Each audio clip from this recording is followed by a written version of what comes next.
사랑장이라고 불리우는 이 13장의 결론부에 도달하게 되어집니다. 13장 13절이죠. 우리 한 목소리로 함께 다시 한번 읽어보도록 할까요? 13장의 결론, 그리고 이 13장이라는 여호와의 산에, 이 말씀의 산에 최고봉이라고 할 수 있는 13절입니다. 함께 읽습니다. 시작. 그런즉 믿음, 소망, 사랑 항상 있을 것인데 그 중에 제일은 사랑이라. 믿음, 소망, 사랑, 이 세 가지는 항상 있을 것인데 그 중에 제일은 사랑이라. 여기서는 두 가지를 이야기하고 있는 것입니다. 첫째는 우리 신앙의 골격, 뼈대를 이루고 있는 세 가지 중요한 사항들에 대해서 얘기를 하고 있죠. 믿음, 그리고 소망, 사랑이 우리 신앙의 골격입니다. 이것을 이야기를 해주고 있는 것이죠. 세 가지 얼마나 중요합니까? 우리가 구원은 어떻게 얻죠? 믿음으로 얻죠. 믿음이 없다면 구원은 불가합니다. 그래서 믿음이 얼마나 중요합니까? 그 다음에 소망이 있죠.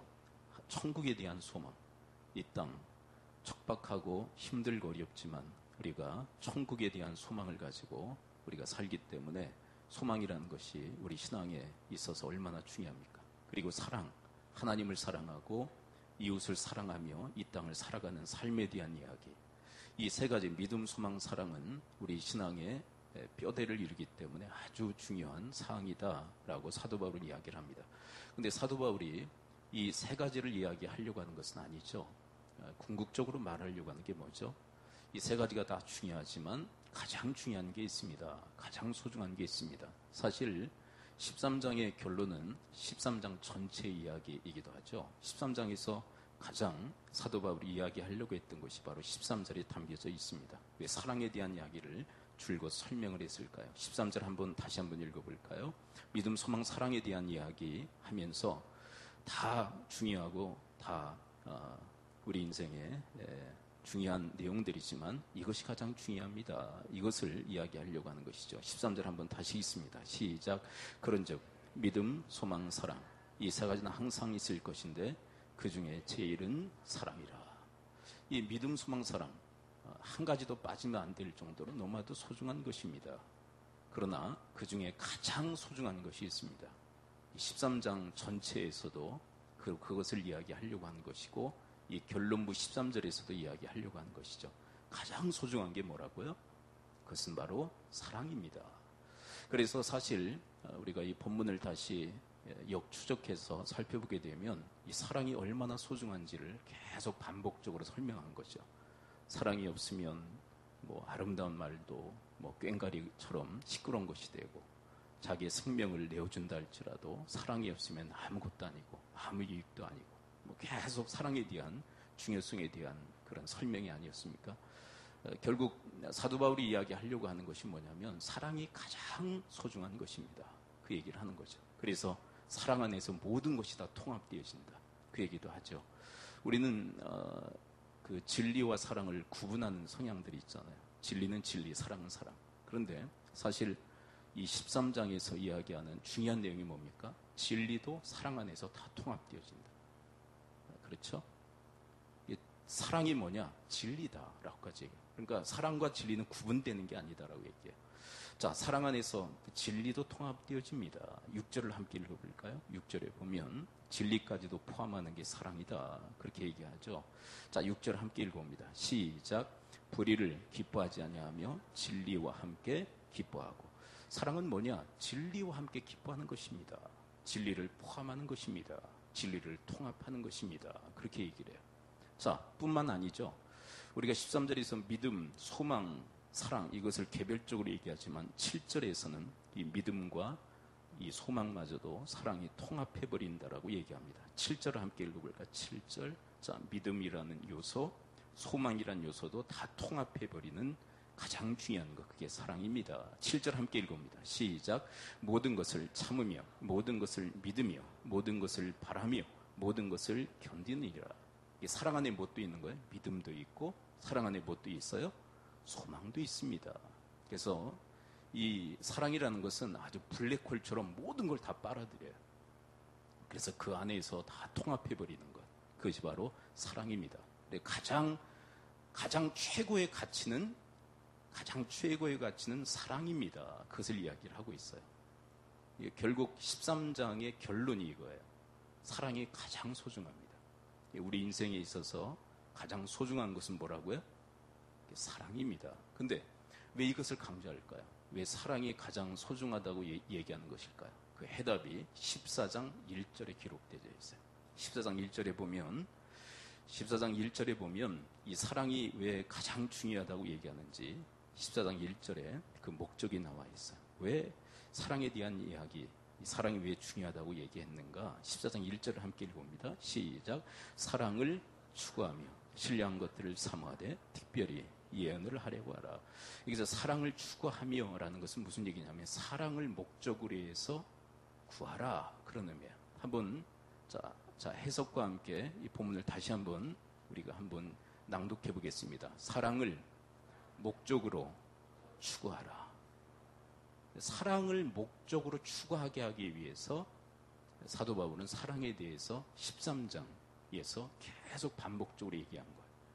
가장 소중한 것이 사랑이기 때문에 그 사랑을 목적으로 해서 인생을 사십시오. 그 얘기를 하고 있는 거예요. 여러분, 우리 사람은 어떻습니까? 사람은 어떤 존재냐면 가장 소중하다고 생각하는 것을 추구하게 돼 있어요. 네. 가장 소중하다고 생각하는 것을 목적으로 해서 그것을 추구하게 돼 있어요. 누구나 여기엔 예외가 없어요. 내 인생을 바라보면 내 인생의 목적이 뭔가 한번 이렇게 반추해 보면 그게 내 인생에 있어서 가장 소중하다고 생각하는 거예요. 그런데 그런 모든 것 다 내려놓고 가장 소중한 것은 사랑이기에 사랑을 목적으로 해서 그 사랑을 추구하는 인생을 살아야 됩니다라고 사도 바울은 우리에게 이야기를 해주고 있는 것입니다. 여러분, 우리 그 한국의 가정사역의 그 대모라고 할 수 있는 양은순 사모님이 계세요. 그분의 책을 보게 되면 이 사랑에 대한 이야기를 담고 있는데요. 한번 그분의 글을 한번 그대로 제가 옮겨보도록 하겠습니다. 남편이 부목사로 임명받았을 때 담임 목사님은 우리 내외를 조용히 부르셨습니다. 사모는 교회에서 잠잠하고 아무 일도 하지 않아야 합니다. 워낙 말씀이 없으시고 어렵기만 하던 그 노 목사님 앞인데도 나는 얼른 물었다. 왜요, 목사님? 글쎄요. 그래야 다른 성도들이 말을 할 수 없지 않겠습니까? 나는 선뜻 납득이 가지 않았지만 명심해야겠다고 생각했습니다. 워낙 활동적인 데다가 목회에 대한 꿈에 잔뜩 부풀어 있는 내가 교회 일에 전혀 참여하지 않는다는 것이 얼마나 답답하겠는가. 그러나 30년 가까이 목회 경험을 하신 분이 그렇게 충고하신다는 것은 그 일이 그만큼 중요하다는 증거가 아니겠는가. 그 얼마 동안인가 나는 교회에만 가면 조용히 뒤에 앉아있다가 빨리 집으로 오기에 급급했다. 인사를 해도 건성이었고 오히려 눈치 보는 입장이 되어버렸다. 자연히 하는 일 없이 피곤했고 교회에 가는 일이 뜻밖에도 그리 즐겁지 않았다. 교인들과 거리감을 느끼고 있었다. 다른 교회에서 집회를 하고 나면 사랑을 나누며 존경을 받고 활기차게 즐겁게 그들을 섬기는데 본교에 와서는 너무나도 힘들고 어려운 시간들을 보내게 된 것이다. 어느 날이었다. 그날도 괜히 맨 뒤 좌석 구석에 앉아 기도하고 있었다. 내 기도는 다분히 불평 섞인 것이었다. 주님, 왜 저는 남편이 목회하는 가장 친밀해야 할 교인들과 거리감을 느끼며 교회에서 피곤하기만 할까요? 불평과 비판하는 마음뿐입니다. 저를 도와주세요. 갑자기 주님께서 말씀하시듯 고린도전서 14장 1절을 떠올리게 하셨다. 내가 말씀 전할 때 본문으로 삼기도 했던 익숙한 성경 귀절이었다. 사랑을 추구하며. 이 말씀은 영어 성경에는 직역하면 사랑을 너의 목표로 삼아라 라는 내용이다. 그렇구나. 나는 교인들을 사랑하려고 하지 않고 그들을 어떤 목적을 위한 수단으로만 생각했던 것이다. 그들이 나를 어떻게 생각할 것인가에 초점을 맞추고 있었으니 자유롭지 못하고 피곤하기만 하며 거리감을 느꼈던 것은 당연하지 않은가. 이제 나는 그들이 나를 어떻게 생각하느냐를 잊어버리고 내가 그들을 위해 무엇을 할 것인가 초점을 맞추어야 한다. 나는 나 자신에 꽉 사로잡혀서 참으로 그들의 필요를 조금도 생각지 못했음을 깨달았다. 난 즉시 주님께 자백했다. 주님, 저의 이기적인 마음을 용서해 주세요. 이제 저는 저에 대한 평판, 훌륭한 사모라는 인정을 받으려는 마음을 버리겠습니다. 다만 이 교회에 속한 영혼들을 사랑하겠습니다. 주님께서 그들을 사랑하시는 심정을 갖게 하옵소서. 나는 그 뒤로 새로운 모습으로 교회에 임하게 되었다. 무엇보다 교인들을 보는 눈이 달라졌다. 그들이 나를 어떻게 생각할까에 매어 달려 부자연스러웠던 표정이 내가 그들을 위해 무엇을 해줄 수 있을까를 생각하며 바라보니 모두가 귀하고 자랑스럽게 여겨지지 않은가. 교회 예배나 행사 때마다 비판적인 눈으로 보았기 때문에 못마땅하고 부족한 것만 눈에 띄었는데 사랑을 가지고 내가 어떤 부분을 보충할 수 있을까를 생각하며 참여하니 감격스럽고 귀하게 여겨졌다. 사랑을 따라 구하라. 바로 하나님께서 나와 나의 가정과 교회를 보시는 심정이 아니겠는가. 하나님께서는 지금도 나를 보시면서 사랑하는 나의 자녀야, 귀하고 귀하구나. 내가 너를 위해 무엇을 해주리 하고 미소를 지으신다. 주님, 이대로가 좋습니다. 주님 한 분만으로도 너무나 황송합니다. 나는 머리를 숙이고 주님과 사랑의 교제를 나눈다. 나는 우리 교회 교인들이 내게 아무것도 바라는 것이 없음을 알았다. 그들은 내가 존재하는 것, 그것으로 만족하고 있음을. 그래서 나는 나 자신이 될 수 있었다. 실제로 그들을 위해 큰 일을 해주지 못해도 그들이 존재하기에 내가 사모라는 사실이 의미가 있음을 알면서 그들을 귀히 여길 뿐이다. 나머지 일생 동안 주님께서 우리에게 맡겨주신 영혼들을 사랑하며 살리라. 매 순간 내게 부탁하시는 주님의 말씀을 붙들고 사랑을 따라 구하라. 여러분, 실제적인 내용이 아닙니까? 이제 사랑이 이 사모라고 하면 어떤 정해진 전형적 어떤 틀이 있잖아요. 그렇죠. 조용히 있다가 그냥 가는 옛날 스타일이죠. 근데 그렇게 사는 게 아니라는 사실을 말씀을 통해서 깨닫게 되어지죠. 인생의 목적은 그런 것들이 아니라 사랑을 따라 구하는 삶, 그것이 참된 인생 목적임을 깨닫고 그것을 위해 살았기에 삶이 또 사역이 획기적으로 달라지는 이 양은선 사모님의 이야기가 우리에게 중요한 교훈을 준다고 생각합니다. 여러분과 저의 인생도 이 양은순 사모님처럼 사랑을 목적으로 해서 그것을 구하는 인생이 되실 수 있게 되기를 축원을 드립니다. 여러분, 성경은 그래서 계속 우리에게 사랑을 강조해요. 이 사랑이 얼마나 중요한지, 이것이 얼마나 중요한 가치인지를 우리에게 계속 가르쳐서 그것을 목적으로 해서 살기를 바라신단 말이에요. 여러분, 그 유명한 마가복음 12장의 그 성경 기사를 우린 잘 알고 있죠. 서기관 한 사람이 예수님께 질문을 합니다. 계명 중에 첫째가 뭡니까? 첫째가 뭐라는 질문은 가장 중요한 율법이 뭡니까? 라는 질문 아닙니까? 그에 대해서 우리가 잘 알고 있는 주님의 대답이 뭐죠? 마가복음 12장 29절부터 31절의 말씀을 이렇게 들려주십니다. 예수께서 대답하시되 첫째는 이것이니 이스라엘에 들으라. 주 곧 우리 하나님은 유일한 주시라. 내 마음을 다하고 목숨을 다하고 뜻을 다하고 힘을 다하여 주 너희 하나님을 사랑하라 하신 것이요. 둘째는 이것이니 내 이웃을 내 자신과 같이 사랑하라 하신 것이라. 이보다 더 큰 계명이 없느니라. 여러분, 가장 큰 계명이 뭐예요? 주 하나님의 주권을 인정하고 그분을 전 인격을 통해서 사랑하고 이웃을 나 자신처럼 사랑하는 것이 가장 중요한 율법이다. 그러니까 율법의 가장 핵심도 뭐란 얘기입니까? 사랑이다라는 거예요. 그런데 이것을 왜 계속 강조하는 것일까요? 성경 곳곳에서 왜 사랑을 강조하는 것일까요? 사랑이 모든 것을 통합합니다. 사랑 안에 모든 것이 있습니다. 사랑이 제일입니다. 사랑이 으뜸입니다. 사랑이 가장 핵심입니다. 이것을 왜 가르쳐주는 것일까요? 우리가 사랑을 목적으로 해서 그것을 위해서 살기를 바라시기 때문에 그래요. 여러분과 저희 인생에 사랑이 목적인 분이 계시다면 계속 여러분들이 추구하실 수 있게 되길 바라고, 여러분 다른 것이 목적이었다면 그건 내려놓고 사랑을 구하는 삶이 되실 수 있게 되기를 축원을 드립니다.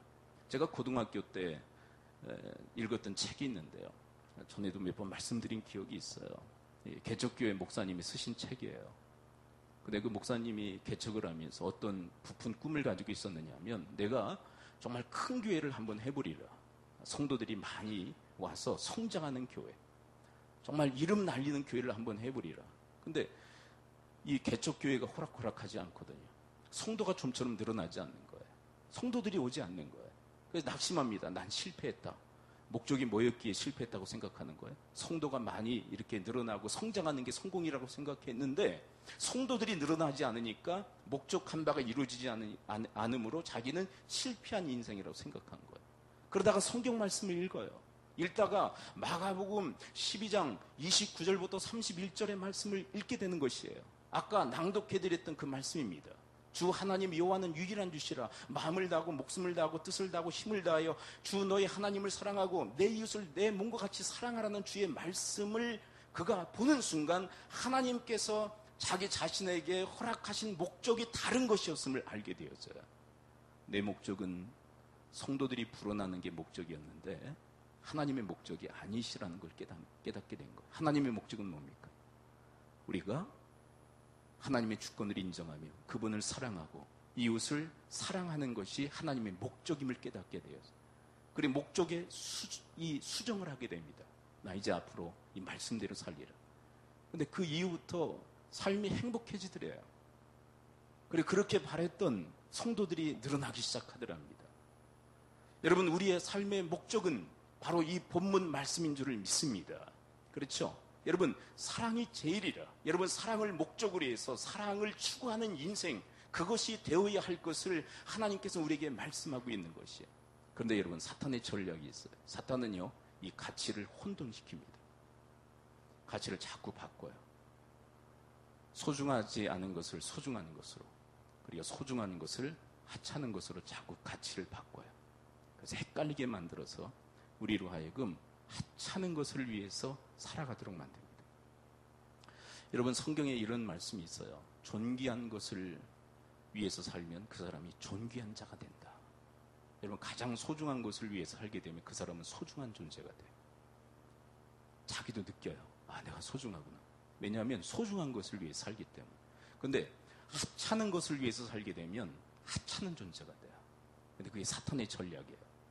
우리로 하여금 하찮은 것을 위해서 살도록 가치를 전도시킵니다. 자꾸 헷갈리게 만들어요. 여러분, 그것이 에덴 동산에서부터 시작되지 않았습니까? 에덴 동산의 이야기 잘 알죠? 선악과 문제. 여러분, 선악과는 뭡니까? 하나님의 레슨이에요. 하나님의 가르치심. 뭘 가르치시려고 하는 것일까요? 하나님의 주권, 하나님의 왕권, 하나님의 신권. 누가 하나님이시다? 하나님이. 누가 왕이시다? 하나님이. 누가 주시다? 하나님이. 그래서 선악과를 보면서 모든 건 다 임의로 할 수 있어요. 근데 선악과를 보면서 누가 하나님? 선악과를 보면서 그건 금하셨잖아요. 그래서 선악과를 보면서 늘 교육을 받는 거예요. 늘 레슨을 받는 거예요. 선악과를 통해서 늘 나는 종, 나는 관리, 난 청지기. 누가 주? 하나님. 누가 왕? 하나님. 누가 하나님? 하나님. 그래서 계속 교육받게 하신 거예요. 여러분, 이 맥락이, 똑같은 맥락이 어디에도 기록되어 있느냐면, 여러분, 요셉편에서 요셉이 보디발의 그 가정 총무로 사역을 할 때, 그 보디발의 아내가 아주 열심히 그 요셉을 유혹을 하죠. 근데 유혹하는 그 장면에서 요셉이 고백했던 고백이 나와요. 근데 그게 선악과의 개념하고 똑같아요. 선악과의 맥락과 똑같습니다. 뭐라고 얘기했냐면, 주인이 저로 하여금 모든 것을 임의로 하게 했습니다. 근데 하나를 금했습니다. 누구를 금한 걸래요? 누구를 임의로 할 수 없어요? 보디발의 아내는 임의로 할 수 없다. 금한 게 보디발의 아내. 자, 이게 선악과로 그대로 옮겨갑니다. 에덴 동산으로 그대로 옮겨갑니다. 모든 것을 사람이 임의로 할 수 있어요. 근데 하나는 금하셨어요. 뭐죠? 선악과. 자, 이것을 그대로 보디발의 가정으로 옮겨옵니다. 모든 건 임의로 할 수 있습니다. 하나는 금했습니다. 누구예요? 보디발의 아내. 자, 상상을 한번 동원해 보십시오. 이 임의로 할 수 없는 금한 보디발의 아내를 임의로 했다면 요셉은 뭐가 되려고 하는 걸까요? 가정의 총무, 가정의 청지기, 관리자, 아니면 주인 되려고 하는 걸까요? 주인 되려고. 그런데 요셉은 주인이 금한 것을 금합니다. 자, 그런데 이것을 그대로 에덴 동산으로 옮겨옵니다. 에덴 동산에서 어떤 일이 일어나죠? 하나님 말씀하십니다. 저 선악과 먹지 마. 근데 그 내면에는 어떤 가르침이 있어요? 이 모든 것의 주인은 하나님이야. 왕은 하나님이야. 하나님은 하나님이야. 이걸 가르치시는 거예요. 근데 사탄이 이 가치를 왜곡시킵니다. 어떻게 왜곡시키죠? 간단합니다. 네가 하나님이 되라는 거예요. 네가 하나님이 되라. 네가 주가 되라. 네가 왕이 되라. 여러분, 사탄경이 있다는 거 아세요? 우리에게 이 바이블이 있듯이 사탄을 믿는, 사탄을 숭배하는 사탄교의 사탄경이 있어요. 사탄경 1장 1절이 뭐로 되어 있는 줄 아십니까? 사탄경 1장 1절. 자, 경기하는 의미로 따라서야 될까 말아야 될까? 한번 새기는 의미를 한번 얘기해 봅니다. 따라서 봅니다. 네가 네 인생의 주인이다. 사탄경 1장 1절이에요. 사탄경 1장 1절. 네, 창세기 1장 1절은 뭔지 기억하십니까? 태초에 하나님이 천지를 창조하시는, 그러니까 모든 천지의 주는 누구시라는 거예요? 하나님. 사탄은 똑같은 내용으로 계속 유혹해요. 에덴 동산에서부터 지금까지.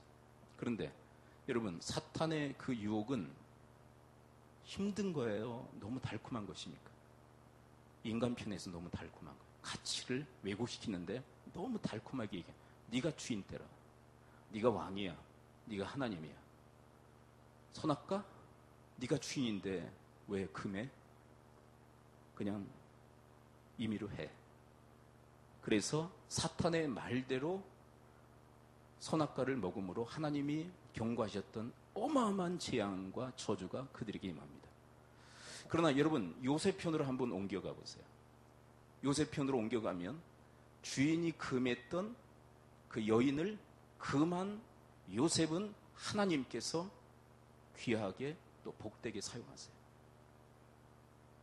여러분, 하나님의 주권을 인정했던 요셉은 하나님께서 귀하고 능하게 사용하십니다. 그러나 하나님의 주권을 부정했던 아담과 하와는 재앙과 저주의 장본이 되어버리고 말아요. 여러분, 이 시대에도 이 선악과와 그리고 보디발의 가정에 그 보디발의 그 아내와 같은 그 맥락의 이야기가 있습니다. 여러분, 하나님의 주권, 하나님의 왕권, 하나님의 하나님 되심을 가르치시기 위해서, 그것을 늘 레슨하시기 위해서 우리에게 허락한 두 가지가 있어요. 그것은 11조와 주일입니다. 여러분, 11조는 뭐죠? 제가 중학교 때부터 신앙생활을 했잖아요. 중학교 때부터. 근데 11조 얘기를 하더라고요. 그래서 이제 어린 마음에 중학교 3학년 때부터 믿기 시작했으니까. 중3 있나, 우리? 네. 중2가 어마어마하게 무서운 존재고, 중3부터는 조금 이제 사람이 되는 이제 과정이고요. 중2가 제일 무섭대요, 중2가. 네. 그래서 어떤 분은 그러더라고요. 중2는 인간도 아니라고. 네. 중2 때가 최절정을 찍으면서 아주 그냥 험악한 인생을 살다가 이제 인간이 되어진 과정이라는데, 제가 이제 중3이니까 이제 조금 인간이 될 무렵 아닙니까? 그때부터 교회를 다니는데 11조 얘기를 하더라고요. 근데 11조를 딱 들으면서 무슨 생각을 했냐면, 10만 원 내는 건가 보다. 야, 나는 언제 11조를 내냐? 그랬어요. 그렇게 생각한 사람이 있어요, 없어요? 네, 저만 그렇게 생각했습니다. 11조 하니까 10만 원 내는 거를 생각해. 야, 11조? 야, 저건 언제 내가 낼까? 근데 나중에 알게 보니까 나의 수입의 10등분을 해서 하나를 하나님께 드리는 게 그 11조더라고요. 근데 이게 정확히 선악과의 개념하고 똑같은 거예요. 열의 아홉은 내 마음대로 할 수 있어요, 없어요? 열의 아홉은 임의로 해라. 그러나 11은 누구의 것? 하나님의 것. 물질의 문제가 아니에요. 자, 선악과는 선악과 문제입니까? 단순한 선악과 문제입니까? 주권 문제입니까? 박 목사가 물질에 무척 욕심이 많은 것 같으십니까? 네, 의미심장한 눈으로들 보시는데, 저도 사실 성도님들이 헌금 많이 내도록 할 수 있는 비법, 방법 잘 알고 있어요. 어떻게 하면 성도들이 헌금 많이 하느냐. 자, 1차적으로 헌금 바구니 일단 돌리면 더 나옵니다. 알아요. 저도 잘 알아요. 어떻게 하면 헌금을 짜낼 수 있는가? 전 잘 알아요. 근데 하지 않아요. 왜냐하면 목회에 욕심을 부리면 안 되기 때문에.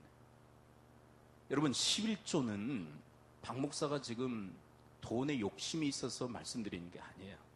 이거는 주권의 문제가 걸려있기 때문에. 여러분, 지금 우리 그 한국 교회에 이 11조 논쟁이 아주 뜨거워요. 11조를 해야 되느냐 말아야 되느냐. 구약 율법이니까 안 해야 된다. 아니, 예수님이 거론하시지 않았느냐. 11조 하지 말라는 얘기를 언제 하셨냐. 11조도 하라는 얘기가 있다. 사실 성경을 보면 11조 금하신 얘기가 없어요. 이 말도 맞고 저 말도 맞는 것 같고 그런데 문제는 뭐냐면 본질을 꿰뚫고 있지를 못하다는 거예요. 여러분, 본질은, 여러분 11조 문제는 본질이 뭐냐면 돈 문제가 아니에요. 11조는 무슨 문제입니까? 주권의 문제예요. 주권의 문제. 주권의 문제. 여러분, 11조를 주님 앞에 구분하여 드린다는 것은 하나님의 주권을 인정하는 행위인 거예요. 하나님께 돈이 필요하십니까? 하나님이 돈 모자라신 분이에요? 자, 하나님께 돈이 모자라다고 생각하십니까? 돈이 필요한 분입니까? 모든 것의 소유권은 하나님께 있는 거예요. 하나님 마음대로 해요. 모든 물질을 하나님이 마음대로 하실 수 있어요. 없는 것도 있게 하실 수 있어요. 돈이 필요해서 하시는 게 아니에요. 주권의 문제예요. 근데 사탄은 이렇게 얘기합니다. 그 11조 할 필요 없다. 네가 네 인생의 주인이야. 네 마음대로 해. 네 마음대로. 네 마음대로 해버려. 여러분, 에덴 동산에서 가치를 전도했던, 가치를 혼란케 했던 그 사탄의 그 전략이 지금도 여전히 통하고 있다는 거 아세요? 사실 11조 논쟁을 촉발시킨 게 어떤 이유에서인지 잘 알고 있어요. 알긴 알아요. 그 논쟁을 유발시킨 것도 잘못이라고 생각해요. 그것을 의무사항으로 만들려고 했어요. 의무사항으로. 성도들의 의무사항으로 만들려고 하는 교단이 있었어요. 근데 그건 안 돼요. 의무사항으로 해서 하게 해서는 안 돼요. 이건 왜? 의무사항 이전에 어떤 문제이기 때문에? 주권의 문제이기 때문에. 주권의 문제. 주권의 문제예요. 여러분, 요셉의 고백이 여러분과 저희 고백이 되시기를 축원을 드립니다. 모든 것을 임의로 하게 하셨으나 이것만은 금하셨습니다. 그래서 그만 구분할 줄 아는. 여러분, 주일도 마찬가지예요. 주일도. 여러분, 주일은 시간 문제가 아니에요. 주일도 주권의 문제예요. 7분의 6은 너를 위해 써라. 임의로 해라. 근데 7분의 1은 누구에게 구분해라? 하나님께 구분해 드려라. 주권의 문제예요. 여러분, 하나님께서 우리에게서 시간을 빼앗기 위해서, 우리에게서 돈을 빼앗기 위해서 11조와 주일의 이야기를 강조하시는 게 아니에요. 주권의 문제인 것이에요. 너희들의 주가 누구냐? 너희들의 주가 누구냐? 누가 왕이냐? 누가 하나님이냐? 결단하라는 것이에요. 하나님의 주권, 하나님의 왕권, 하나님의 신권을 인정하고 그분의 통치와 다스림을 받아라! 그것이 주님의 말씀인 것입니다. 돈에 대한 욕심이 아니에요. 시간에 대한 욕심도 아니고. 여러분들의 시간 가지고 뭐 하시겠어요, 하나님이? 영원토록 하나님의 것인데. 모든 게 하나님의 것인데. 그런데 사탄은 여전히 우리에게 속삭입니다. 네가 하나님 돼. 너의 인생의 주인은 너야. 임의로 다 해버려. 네 마음대로 다 써버려. 네, 문제가 뭐냐면 하나님의 주권을 부정하고 내가 주인이 되고 내가 왕이 되고 내가 하나님 노릇 하려고 한다는 것이에요. 여러분, 이 거대한 말씀 앞에서 여러분들 중에는 난 뭐 11조도 하고 주일도 잘 지키니까 난 안심이야. 그런 분들도 계시겠고 어떤 분들은 정말 힘들고 어려운 분도 계실지 몰라요. 이 11조 문제, 이 주일 문제가 정말 걸리는 분들도 계실지 몰라요. 근데 여러분들을 힘들게 하기 위해서 이 말씀을 전하는 게 아니에요. 여러분, 하나님께서 가르치시는 인생의 최고의 가치는 무엇인가에 대한 그 가르침에 대해서 우리가 귀를 열고 듣자는 것이에요. 여러분, 사탄은 하나님의 그 가치를 무너뜨립니다. 그 가치를 혼란시킵니다. 그 가치를 전도시키는 거예요. 하나님이 중요하다고 그러시는데 사탄은 중요하지 않다고 얘기하는 거예요. 무슨 얘기냐면, 여러분, 주권의 문제, 하나님의 주권을 인정할 거냐, 내가 주인이 될 것이냐라는 것은 누가 소중하고 누가 중요하냐는 거예요. 여러분, 나라는 존재 소중합니까? 소중하지 않습니까? 나요. 너무 소중해요. 내가 없다면 아무런 의미가 없는 거예요. 내가 없다면 내가 이 땅에 존재하지 않는 내 가족이 무슨 의미가 있고, 내 교회가 무슨 의미가 있고, 정말 이 사회가 무슨 의미가 있어요. 내가 가장 소중해요, 사실 어떻게 보면. 근데 여러분, 이 주권의 문제는 네가 그토록 소중하다. 여러분, 이 본문을 보십시오. 믿음, 소망 너무 소중하다. 근데 가장 소중한 것은 사랑이다. 하나님의 가르침이에요. 믿음, 소망이 소중하지 않다는 얘기가 아니에요. 소중해요. 근데 그보다 더 소중한 것은 사랑이다. 내가 너무나 소중해요. 맞아요. 내가 소중해요. 난 너무 소중한 존재야. 근데 이 주권과 왕권과 하나님의 신권에 대한 이야기는 너보다 더 소중한 분이 계시단다. 그 얘기예요. 너보다 더 소중한 분이 계시단다. 그분이 누굴까요? 하나님이세요. 하나님. 결국 여러분, 주권과 왕권, 신권의 그 본질적 내용이 뭐냐면 가장 소중한 분은 하나님이시라는 거예요.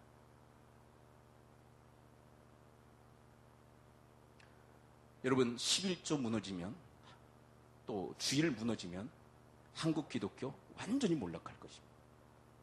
지금 완전 쇠퇴기에 지금 이루고 있잖아요. 1200, 800, 지금 600이에요. 뚝뚝 떨어져요. 그 현상 중에 지금 11조 논쟁 아주 뜨거워요. 11조 지금 막 깨고 있는 거예요. 주일 논쟁도 뜨겁습니다. 주일이 깨지고 있어요. 11조 주일 깨지면 완전히 마지노선이 무너져서 완전히 기독교는 몰락하고 말 것입니다. 왜요? 이것은 단순한 시간 문제가 아니고 물질 문제가 아니고 하나님의 주권의 문제이기 때문에 그래요. 결단하라는 거예요. 네가 소중하냐? 하나님이 소중하냐? 저는 제가 너무나도 소중한 거 알아요. 그러나 저보다 소중한 분은 하나님이십니다. 하나님이세요. 여러분, 하나님이 없는 기쁘고 즐거운 삶보다 하나님이 계신 고통스럽고 힘든 삶이 전 더 좋아요.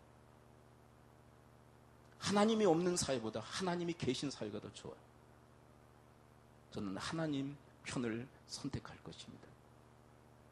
기도하죠. 이 시간 우리 함께 말씀을 붙들고 기도하기로 합니다. 사랑에 대한 그토록 열심히 특심하여 가르친 그 목적이 뭡니까? 사랑을 궁극의 목적으로 삼고 추구하라는 주의 메시지가 담겨져 있는 것이죠. 그런데 사랑은 뭐죠? 사랑은 예수 그리스도이십니다. 바로 하나님이 사랑이십니다.